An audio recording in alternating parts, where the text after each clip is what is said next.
আজি 23/6/2024 বৰ্ষৰ প্ৰাতঃ মুৰলী অব্যক্ত বাপ-দাদা ৰিভাইজ 19/3/2000 চন। আজি বাবাই কৈছে নিৰ্মাণ আৰু নম্ৰতাৰ সন্তুলনৰ দ্বাৰা আশীৰ্বাদৰ পুঁজি জমা কৰা। আজি বাপ-দাদাই নিজৰ পবিত্ৰ সুখী শংখসকলৰ সভালৈ আহিছে হওক। চাৰিওফালে পবিত্ৰ শংখ দেখিবলৈ পোৱা গৈছে। পবিত্ৰ শংখৰ বিশেষত্ব সকলোৱে ভালদৰে জানা। সৰ্বদা পবিত্ৰ সুখী শংখ অৰ্থাৎ স্বচ্ছ আৰু নিকা অন্তৰ। এনেকুৱা পবিত্ৰ শংখৰ স্বচ্ছ আৰু নিকা অন্তৰ হোৱাৰ কাৰণে প্ৰতিটো শুভ আশা সহজে পূৰ্ণ হয়। সদায় তৃপ্ত আত্মা হৈ থাকে। শ্ৰেষ্ঠ সংকল্প কৰিলে আৰু পূৰ্ণ হ'ল। পৰিশ্ৰম কৰিবলগীয়া নহয়। কিয়? বাপ-দাদাৰ সকলোতকৈ প্ৰিয়, সকলোতকৈ সমীপৰ নিকা অন্তৰ প্ৰিয় হয়। নিকা অন্তৰ সদায় বাপ-দাদাৰ অন্তৰ আসনধাৰী সৰ্বশ্ৰেষ্ঠ সংকল্প পূৰ্ণ হোৱাৰ কাৰণে বৃত্তিত, দৃষ্টিত, বাণীত, সম্বন্ধ সম্পৰ্কত সৰল আৰু স্পষ্ট একে সমানে দেখিবলৈ পোৱা যায়। সৰলতাৰ চিন হ'ল অন্তৰ, মগজ, বাণী একে সমান। অন্তৰত এটা, বাণীত এটা, আন এটা, এয়া সৰলতাৰ চিন নহয়। সৰল স্বভাৱৰ লোক সদায় নম্ৰ, নিৰঅহংকাৰী, স্বাৰ্থৰহিত হয়। পবিত্ৰ শংখৰ বিশেষত্ব হৈছে সৰল চিত্ত, সৰল বাণী, সৰল বৃত্তি, সৰল দৃষ্টি। বাপ-দাদাই এইটো বছৰত সকলো সন্তানৰ দুটা বিশেষত্ব চলন আৰু চেহেৰাত চাবলৈ বিচাৰে। সকলোৱে সোধে নহয়, আগলৈ কি কৰিব লাগে? এইটো ছিজনৰ বিশেষ সমাপ্তিৰ পাছত কি কৰিব লাগিব? সকলোৱে ভাবা নহয়, আগলৈ কি হ'ব?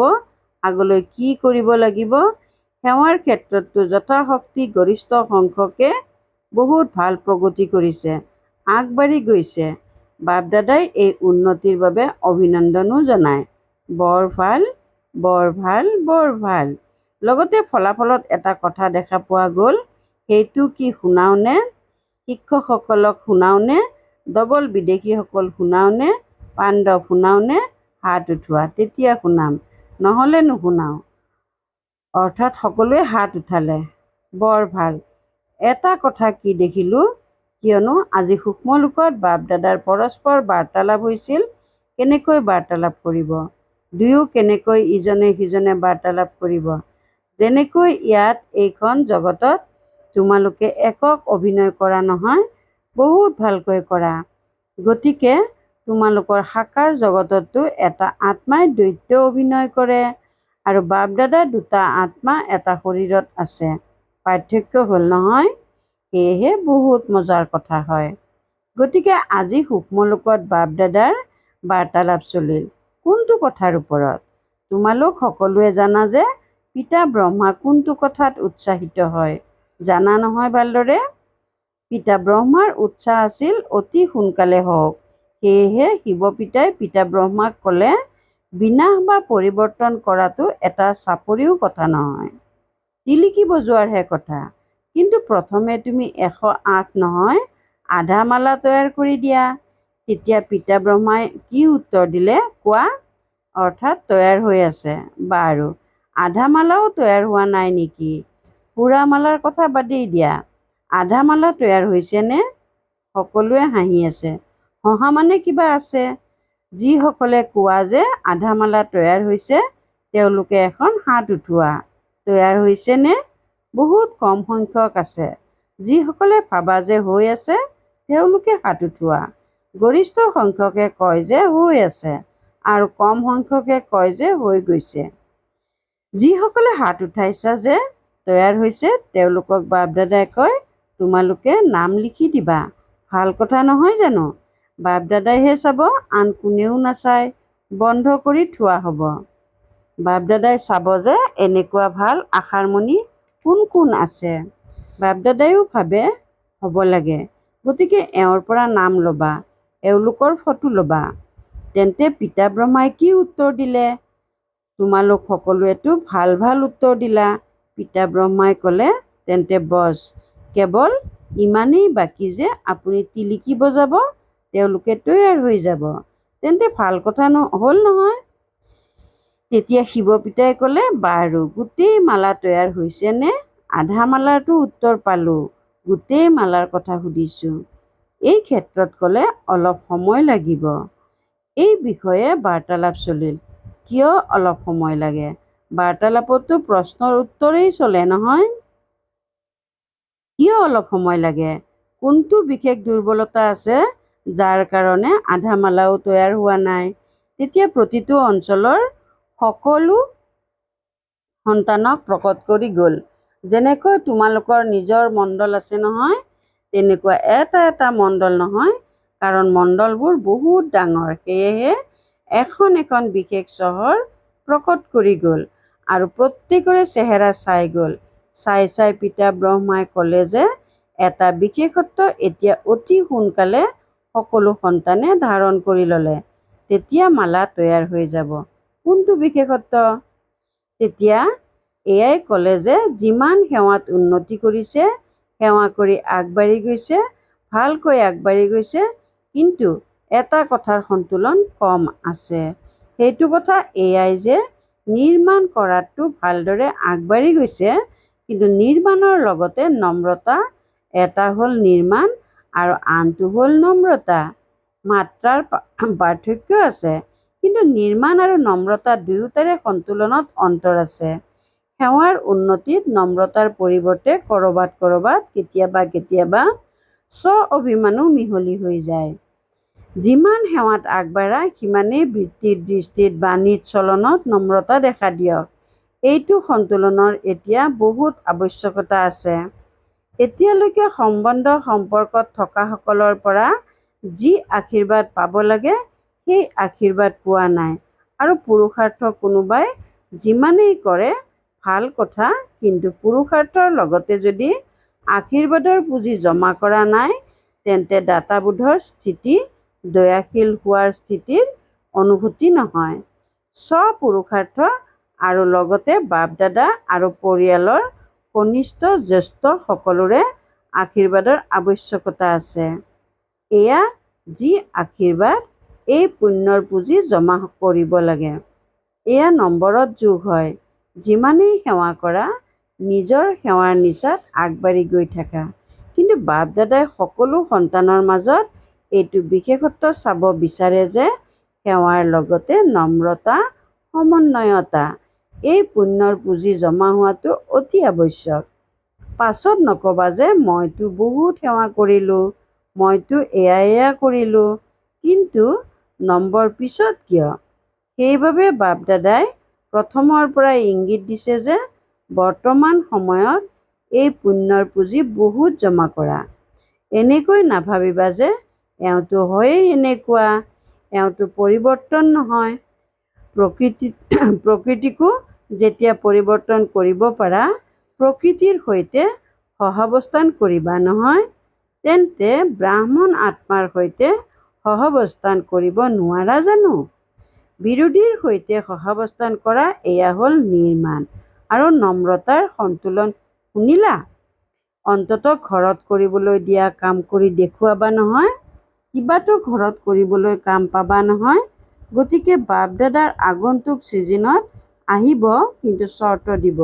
চোৱা, সাকাৰৰ ভূমিকাও পালন কৰিলে, অব্যক্তৰ ভূমিকাও পালন কৰিলে। ইমান সময় অব্যক্ত ভূমিকা চলিব বুলি সপোনতো ভবা নাছিলোঁ। গতিকে দুয়োটা ভূমিকা ড্ৰামা অনুসৰি চলিল। এতিয়া কিবাতো চৰ্ত ৰাখিব লাগে নে নালাগে? কি ৰায় দিবা? এনেকৈয়ে চলি থাকিব জানো? কিয়?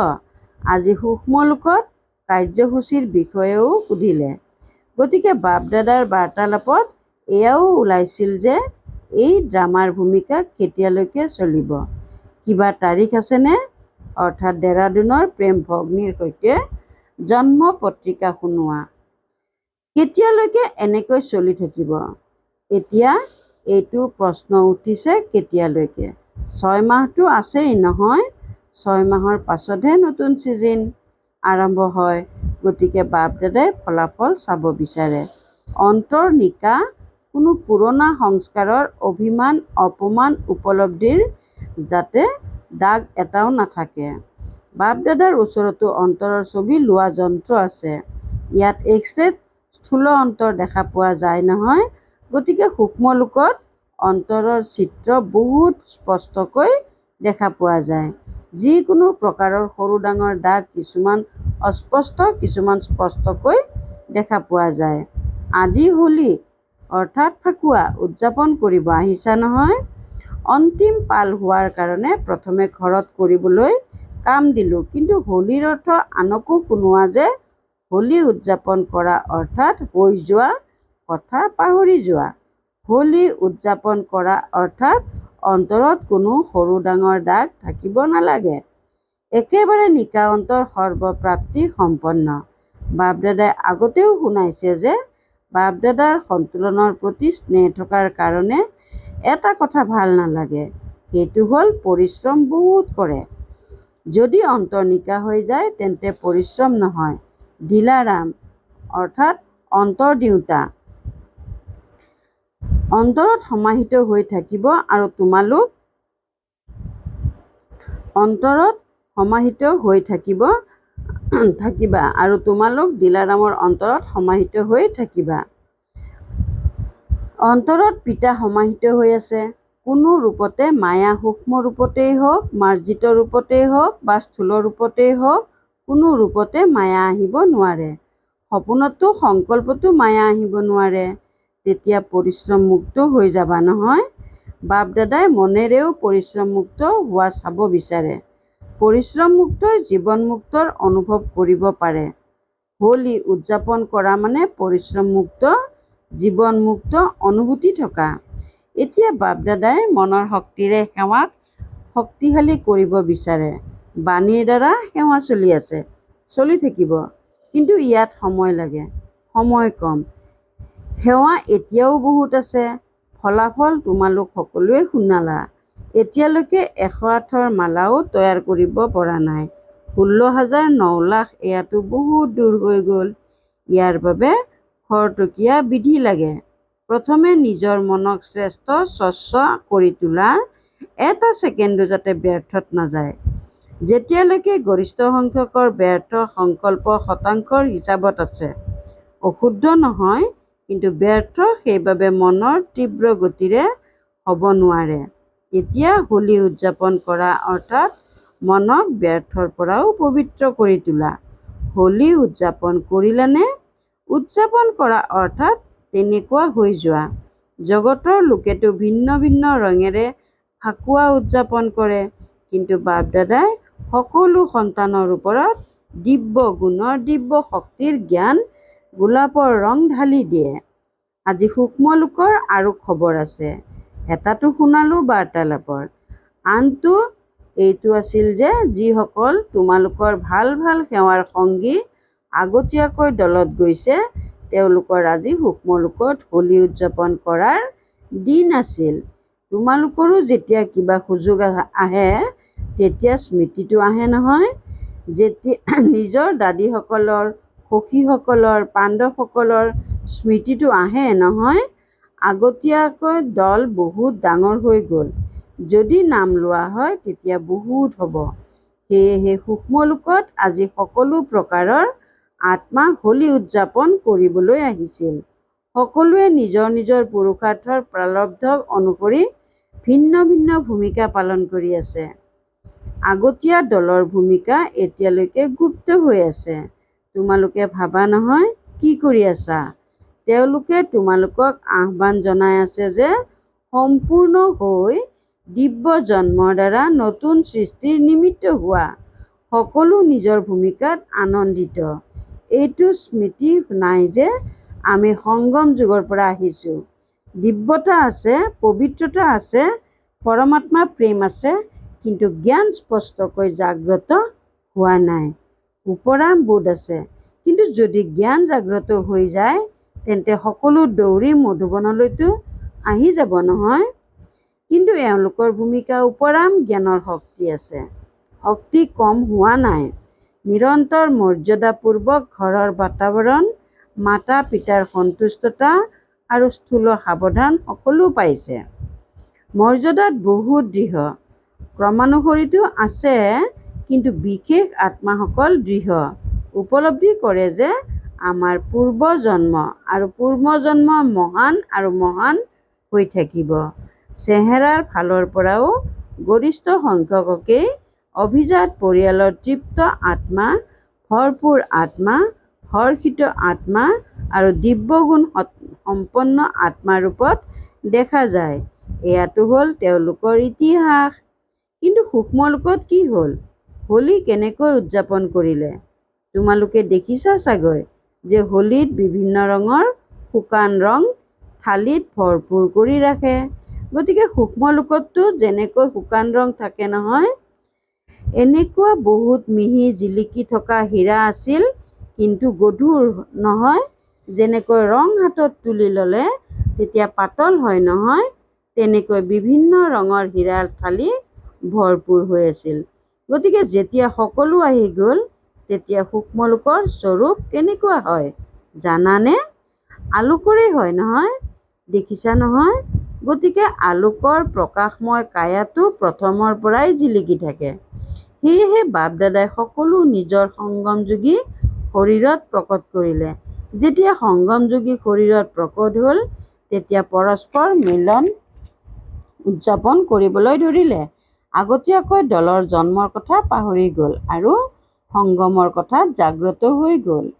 গতিকে তোমালোকে বুজি পোৱা যে যেতিয়া ইজনে সিজনে সংগম যুগৰ কথাবোৰ ৰোমন্থন কৰে, তেতিয়া কিমান আনন্দিত হৈ যায়। বহুত আনন্দেৰে ইজনে সিজনৰ লগত লেনদেন কৰি আছিল। বাপ দাদাইও দেখিলে এওঁলোক বৰ আনন্দ উল্লাসত আহি গ'ল। গতিকে এওঁলোকক মিলন উদযাপন কৰিবলৈ দিয়া। পৰস্পৰ নিজৰ জীৱনৰ বহুত কাহিনী ইজনে সিজনক শুনাই আছিল। বাবাই এনেকৈ ক'লে, বাবাই এনেকৈ মোক মৰম কৰিলে, শিক্ষা দিলে, বাবাই এনেকৈ কয়, বাবা বাবা বাবা বাবাই আছিল। কিছু সময়ৰ পাছত কি হ'ল, সকলোৰে সংস্কাৰটো তোমালোকে গম পোৱা। তেন্তে দলত সকলোতকৈ ৰমণীয় কোন আছিল? দিদি আৰু চন্দ্ৰমণি দিদি। তেতিয়া দাদী প্ৰথমে উঠিল। চন্দ্ৰমণি দাদীৰ হাতত ধৰিলে আৰু ৰাস আৰম্ভ কৰি দিলে। আৰু দিদি যেনেকৈ ইয়াত নিচাত গুচি গৈছিল নহয়, তেনেকৈ নিচাত খুব ৰাস কৰিলে। মামাক মাজত ল'লে আৰু চক্ৰ লগালে, লুকা ভাকু খেলিলে। বাপ দাদাইও চাই চাই বহুত মিচিকিয়াই আছিল। হোলী উদযাপন কৰিবলৈ আহিছে, গতিকে খেলিলেও। কিছু সময়ৰ পাছত সকলো বাপ দাদাৰ বাহুত সমাহিত হৈ গ'ল আৰু সকলো একেবাৰে স্নেহত লীন হৈ গ'ল। আৰু তাৰ পাছত আকৌ বাপ দাদাই সকলোৰে ওপৰত বিভিন্ন ৰঙৰ যি হীৰা আছিল, বহুত মিহি আছিল, যেনেকৈ কোনো বস্তুৰ গুৰি থাকে নহয়, এনেকুৱা আছিল, কিন্তু জিলিকনি বহুত আছিল, সেয়া বাপ দাদাই সকলোৰে ওপৰত ছটিয়াই দিলে। গতিকে জিলিকি থকা শৰীৰ আছিল নহয়, সেয়েহে তাৰ ওপৰত বিভিন্ন ৰঙৰ হীৰা ছটিয়াই দিয়াৰ বাবে সকলো যেন সজ্জিত হৈ গ'ল। ৰঙা, হালধীয়া, সেউজীয়া, যাক ৭ ৰং বুলি কোৱা নহয়, তাত ৭টা ৰঙেই আছিল। গতিকে সকলো এনেকৈ চিকমিকাই গ'ল যে সত্য যুগতো এনেকুৱা সাজপাৰ নাথাকিব। সকলো আনন্দ উল্লাসত আছিলেই, আকৌ ইজনে সিজনকো ছটিয়াবলৈ ধৰিলে। ৰমণীয় ভগ্নীয়েতো বহুত আছিল নহয়, বহুত আনন্দ উল্লাস কৰিলে। আনন্দ উল্লাসৰ পাছত কি হয়? বাপ দাদাই আগতীয়াকৈ সকলোকে ভোগ খোৱালে। তোমালোকেতো কালিলৈ ভোগ আগবঢ়াবা নহয়, কিন্তু বাপ দাদাই মধুবনৰ সংগম যুগৰ ভিন্ন ভিন্ন ভোগ সকলোকেই খোৱালে। আৰু তাৰ ভিতৰত বিশেষ হোলীৰ ভোগ কি? খেৱৰ, জিলাপি। তোমালোকে গোলাপৰ ফুলো দিয়া নহয়, গতিকে সংগম যুগেৰে বিভিন্ন ভোগ খোৱালে। তোমালোকতকৈ আগতে ভোগ তেওঁলোকে লৈ ল'লে। তোমালোকে কাইলৈ পাবা। বাৰু, মুঠতে বহুত উদযাপন কৰিলে, নাচিলে, গালে। সকলোৱে মিলি বাহ বাহ, বাহ বাবা, মোৰ বাবা, মিঠা বাবাৰ গীত গালে। তেন্তে নাচিলে, গালে, খালে আৰু অন্তত কি হয়? শুভেচ্ছা জনাই বিদায় লয়। তেন্তে তোমালোকেও উদযাপন কৰিলানে কেৱল শুনিলা? কিন্তু প্ৰথমে এতিয়া ফৰিস্তা হৈ প্ৰকাশময় শৰীৰধাৰী হৈ যোৱা। হ'ব পাৰা নে নোৱাৰা? শৰীৰ শকত নেকি? নহয়, ছেকেণ্ডত জিলিকি থকা ডবল লাইট স্বৰূপ হৈ যোৱা। হ'ব পাৰিবানে? একেবাৰে ফৰিস্তা, অৰ্থাৎ বাপ-দাদাই সকলোকে ড্ৰিল কৰালে। এতিয়া নিজৰ ওপৰত ভিন্ন ভিন্ন ৰঙৰ চিকমিকাই থকা হীৰা সূক্ষ্ম শৰীৰত ছটিয়াই দিয়া আৰু সদায় এনেকৈ দিব্য গুণৰ ৰং, শক্তিৰ ৰং, জ্ঞানৰ ৰঙেৰে নিজক ৰঙীন কৰি ৰাখিবা। আৰু সকলোতকৈ শ্ৰেষ্ঠ ৰং বাপ-দাদাৰ সংগৰ ৰঙত ৰঙীন হৈ থাকা। এনেকৈ অমৰ হোৱা।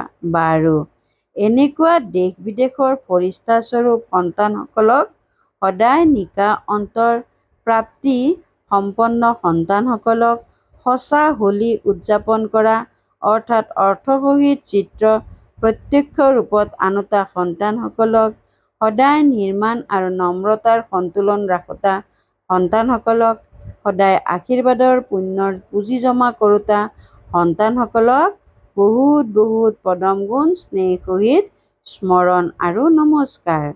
বৰদান: মধুৰতাৰ দ্বাৰা পিতাৰ সমীপতাৰ সাক্ষাৎকাৰ কৰাওঁতা মহান আত্মা হোৱা। মধুৰতাৰ দ্বাৰা পিতাৰ সমীপতাৰ সাক্ষাৎকাৰ কৰাওঁতা মহান আত্মা হোৱা। যিসকল সন্তানৰ সংকল্পতো মধুৰতা, বাণীতো মধুৰতা আৰু কৰ্মতো মধুৰতা আছে, তেওঁলোকেই পিতাৰ সমীপৰ। সেইবাবে পিতায়েও তেওঁলোকক নিতৌ কয়, মৰমৰ সন্তান আৰু সন্তানেও সঁহাৰি জনায়, মৰমৰ বাবা। গতিকে এই নৈমিত্তিক মধুৰ বাণীয়ে মধুৰতা সম্পন্ন কৰি তোলে। এনেকৈ মধুৰতা প্ৰত্যক্ষ কৰোতা শ্ৰেষ্ঠ আত্মাসকলেই মহান আত্মা হয়। মধুৰতাই মহানতা। মধুৰতা নাথাকিলে মহানতাৰ অনুভৱ নহয়। শ্লোগান: যিকোনো কাৰ্য ডবল লাইট হৈ কৰা, তেতিয়া মনোৰঞ্জনৰ অনুভৱ কৰিবা। যিকোনো কাৰ্য ডবল লাইট হৈ কৰা, তেতিয়া মনোৰঞ্জনৰ অনুভৱ কৰিবা। ওম শান্তি। কৰ্মযোগী হ'বলৈ আজিৰ অব্যক্ত সংকেত: কৰ্মযোগী হৈ কৰ্মৰ ভূমিকা পালন কৰিবা, কিন্তু যেতিয়া আজৰি পোৱা তেতিয়া সূক্ষ্ম লোক বা মূল লোকলৈ গুচি যোৱা। যেনেকৈ কামৰ পৰা আজৰি পালে ঘৰলৈ গুচি যোৱা নহয়, কাৰ্যালয়ৰ কাম পূৰা হ'ল ঘৰলৈ গুচি গ'লা, তেনেকৈ স্মৃতি থাকিব লাগে যে মোৰ পৰমধাম ঘৰ এতিয়া সন্মুখত আছে, এতিয়াই ইয়াত, এতিয়াই তাত। শাকাৰী লোকৰ কোঠালিৰ পৰা ওলাই মূল লোকৰ কোঠালিলৈ গুচি গ'লা। ওম শান্তি।